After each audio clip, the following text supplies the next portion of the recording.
వనపర్తి జిల్లా పెబ్బేరు మండల కేంద్రంలో రైస్ మిల్లర్ల భారీ అక్రమాలు బట్టబయలయ్యాయి. ప్రభుత్వ నిబంధనలకు విరుద్ధంగా ఒకే లైసెన్స్తో 2 రైస్ మిల్లులను నడుపుతున్న ఘరానా మోసం వెలుగులోకి వచ్చింది.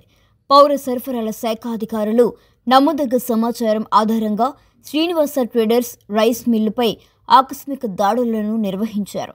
తనిఖీలలో అనుమతి ఉన్న మిల్లుకు బదులుగా 2 మిల్లులు నడుస్తున్నట్లు స్పష్టమైంది.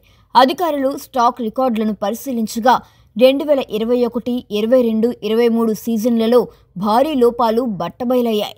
మొత్తంగా 3 సీజన్లలో దాదాపు 9,000 క్వింటాళ్ల ధాన్యం గల్లంతైందని అధికారులు నిర్ధారించారు. ఈ అక్రమ దందాపై కఠిన చర్యలు తప్పవని, సంబంధిత మిల్లర్లపై కట్టుదిట్టమైన చర్యలు తీసుకోనున్నట్లు పౌర సరఫరాల శాఖ అధికారులు హెచ్చరించారు. నమ్మదగిన సమాచారం మేరకు ఈ రోజు మన పెబ్బేరు పట్టణంలో ఉన్నటువంటి శ్రీనివాస ట్రేడర్స్ నందు మన ఈ 22-23కి సంబంధించి మన ఖరీఫ్ సంబంధించిన ధాన్యం మనకు ఇక్కడ నిల్వ లేదు అన్నట్టుగా తెలిసింది. దానివల్ల మేము వెరిఫై చేయడానికి రావడం జరిగింది.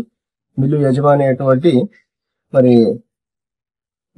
కృపాకర్ రెడ్డి గారు విచారించగా ఇది వీళ్ళు లీజుకు తీసుకున్నారని తెలిసింది. దానికి సంబంధించి మేము ఇప్పుడు వెరిఫై చేయడం జరిగింది. దీనికి సంబంధించి ఒక 9,000 బస్తాల వరకు ఇక్కడ ధాన్యం తక్కువగా ఉన్నట్టుగా నిర్ధారించడం జరిగింది. దానికి సంబంధించి పంచనామా చేసుకోవడం జరిగింది. పంచనామా చేసుకుని ఇది అదనపు కలెక్టర్ గారికి నివేదించడం జరుగుతుంది. తర్వాత తదుపరి చర్యలు కానీ పై అధికారుల సూచనల మేరకు ఉంటాయి.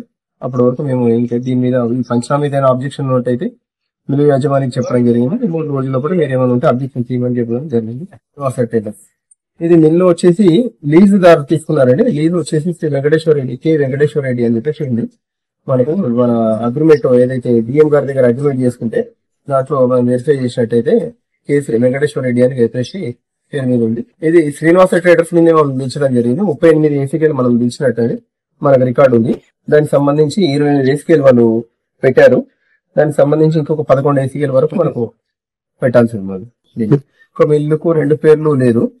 అయితే వీళ్ళు లీజు తీసుకొని పేరు అనేది చేసుకున్నారు. లీజు తీసుకున్నారు కాబట్టి ఆ లీజు ఎవరైతే తీసుకున్నారో అతను పెట్టుకుని నడుపుతున్నాడుగా నేను నిర్ధారణ. ఇది వెరిఫై చేస్తున్నామండి. ఇంకా ఇంటి దగ్గర అడ్రస్ కూడా వెళ్ళి వెరిఫై చేస్తాం. అక్కడ కూడా ఇక్కడ మేము వెరిఫై చేయడం జరిగింది. ఇక్కడైతే ఇల్లు అయితే ఇక్కడ ఉంది, అగ్రిమెంట్ కూడా ఇక్కడే ఉంది.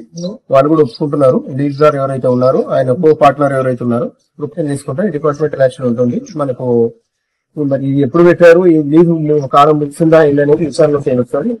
లీజు ముగిసిన తర్వాత మరి పేరు పెట్టుకున్నారా లేదంటే తర్వాత పెట్టారా అని చెప్పి విచారణలో దీని మీద ఇప్పుడు ఆల్రెడీ మీకు తెలిసిందే మిల్లు యజమాని మీద ఆల్రెడీ నడుస్తున్నాయి. దాంట్లో భాగంగానే ఇప్పుడు మళ్ళీ మనం నివేదించి అధికారుల సూచనల మేరకు మళ్ళీ మనం డిపార్ట్మెంటల్ యాక్షన్ తీసుకోవడం జరుగుతుంది. ఇంకోటి ప్రభుత్వం నుంచి నిన్ననే మనకు ఉత్తర్వులు వచ్చాయి. వీళ్ళు 90 రోజుల్లో కూడా ఏదైతే బకాయి ఉన్నాయో అది చెప్పుకోవాల్సి వచ్చింది కాబట్టి వాళ్ళు కూడా అది చెప్తున్నాను. మనకు కావాల్సిన రికవరీ వాళ్ళు రికవరీ చేసుకోవడానికి అన్ని చర్యలు తీసుకోమని చెప్పింది.